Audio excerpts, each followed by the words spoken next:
Assalamualaikum warahmatullahi wabarakatuh. Saya mahasiswa Unisma Bekasi 45. Nama saya Irfangi Wahyu Saputra. NPM saya 411 821 911 916. Saya sini akan menjelaskan tentang emosi, intelektual, pengertian sosial, moral, dan kepribadian. Dan saya berada di kelas paralel 1. Selanjutnya yaitu saya akan menjelaskan tentang emosi. Emosi adalah reaksi terhadap seseorang atau kejadian. Emosi dapat ditunjukkan ketika merasa senang mengenai sesuatu, marah kepada seseorang, ataupun takut terhadap sesuatu. Sebagai contoh, bila seseorang bersikap kasar, manusia akan merasa marah. Nah, itu berarti manusia sedang merasakan emosi. Selanjutnya yaitu intelektual, atau juga bisa kita katakan cendekiawan. Cendekiawan merupakan orang yang memakai kecerdasan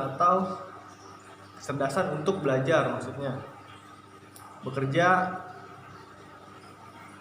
membayangkan serta menjawab masalah tentang berbagai gagasan. Contoh intelektual.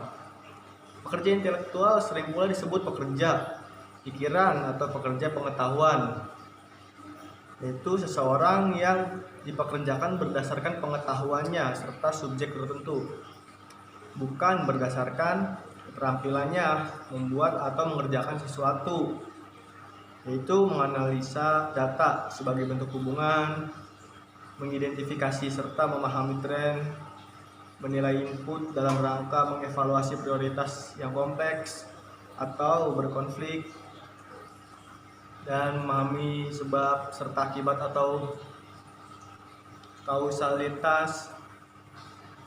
Dan selanjutnya yaitu moral. Moral adalah ajaran tentang baik buruknya perbuatan dan perilaku akhlak yang demikian semua orang. Contohnya, akhir-akhir ini banyak remaja yang memiliki perilaku yang menyimpang yang dapat merugikan orang lain. Lalu pengertian sosial. Pengertian sosial adalah memiliki beberapa pengertian yang dianggap sebagai konsep dan merujuk antara lain sikap, orientasi, atau perilaku yang mempertimbangkan kepentingan, niat, atau kebutuhan orang lain. Berbeda dengan perilaku antisosial, telah berperan dalam mengidentifikasi ide atau prinsip. Misalnya istilah seperti realisme sosial, keadilan sosial, konstruktivisme sosial, psikologi sosial, anarkisme sosial, dan modal sosial.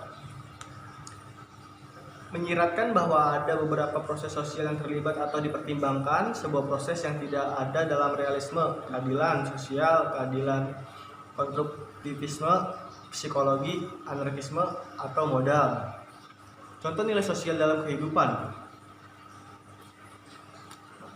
yaitu sosial, kita harus bersosial, dan agama, ekonomi, keluarga, pendidikan, budaya, dan pergaulan kita. Selanjutnya, pengertian tentang kepribadian. Kepribadian adalah dorongan seseorang melakukan tindakan sosial atas dasar perasaan, pengetahuan, dan naluri ilmiahnya. Setiap manusia tentu saja memiliki kepribadian yang berbeda. Hal yang tidak mungkin terjadi apabila seseorang dapat memiliki banyak kepribadian. Meskipun telah melakukan imitasi ataupun identifikasi pengertian kepribadian, agar materi ini terasa lebih luas, maka perlu setidaknya memahami konsep dan pengertian tentang kepribadian menurut para ahli. Dan arti kepribadian adalah keseluruhan pola perilaku yang dilakukan oleh seorang individu dengan sistem kecenderungan tertentu untuk terdorong melakukan secara kontinu terus-menerus. Akhirnya dengan keadaan itulah ia akan berinteraksi dengan serangkaian situasi yang dialaminya. Contoh kepribadian. Contoh mengenai kepribadian yang dapat disebutkan misalnya saja ketika ada seseorang siswa di sekolah yang harus menyelesaikan perselisihan yang terjadi antara dua orang temannya, keinginan untuk melerainya atau menyelesaikannya. Perselisihan merupakan kepribadiannya. Adapun tindakan untuk upaya penyelesaian konflik tersebut merupakan bagian dari perilakunya. Dengan contoh inilah, setidaknya kepribadian mencakup berbagai kebiasaan, sikap, dan sifat seseorang yang khas dan berkembang apabila berhubungan dengan orang lain. Dan demikianlah penjelasan dari saya tentang sebuah emosi intelektual, moral, pengertian sosial, dan kepribadian. Kurang lebihnya mohon maaf. Wabillahi taufiq wal hidayah. Wassalamualaikum warahmatullahi wabarakatuh.